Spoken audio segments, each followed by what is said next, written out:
আসসালামু আলাইকুম এভরিওয়ান, সবাই কেমন আছেন? সবাইকে আবারও আমার আরেকটি শর্ট স্টাডি ব্লগে স্বাগত।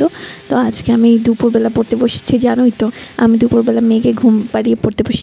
তো আমি এখন পড়তে বসার সময় আমি এখনকার পড়ার একটি টু ডু লিস্ট তৈরি করলাম যে এখন আমি কি করব। এখন আমি তো দেখতেই পাচ্ছ আমি টু ডু লিস্ট তৈরি করেছি। এটাই হচ্ছে 46 বিসিএস এবং 45 বিসিএসের আমি জাস্ট গণিত সমাধানটা করব। তো আমি যে জব সলিউশন আমার কাছে আছে সেখানে আমার 45 বিসিএসের গণিত সমাধানটা আছে এবং আমার ম্যাথ যেটা হচ্ছে হাইরুলস ম্যাথ সেখানে 46 বিসিএসের গণিত আছে। তো আমি এখন জব সলিউশন থেকে 45 এর গণিত দিয়ে শুরু করছি। আমি রাতে আবার 46 বিসিএসের গণিতটা করব। আসলে গণিতটা অনেকক্ষণ ধরে করলে মাথাটা কেমন হ্যাং হয়ে যায়। তো আমি এখন একটা প্রশ্ন সমাধান করব এবং রাতে গণিতের আরেকটা প্রশ্ন সমাধান করব।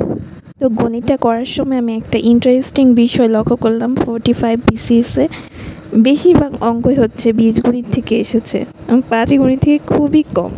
পাটিগণিত থেকে একটা দুটো অঙ্ক এসেছে এবং জ্যামিতি থেকেও একটা অঙ্ক এসেছে।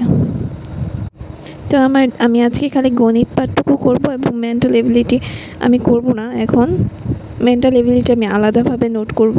তো আমি গণিত নোটটা করছি এখানে। তো আমি রাতের বেলা আবার 46 বিসিএসের ম্যাথগুলো আবার এখানে করব এবং মেন্টাল এবিলিটিগুলো একসাথে থাকবে। তোমরা ইচ্ছা করলে তোমরা আমার মতো এইভাবে করে গণিতটুকু করতে পারো। আচ্ছা, আজকে এই পর্যন্তই। আল্লাহ হাফেজ।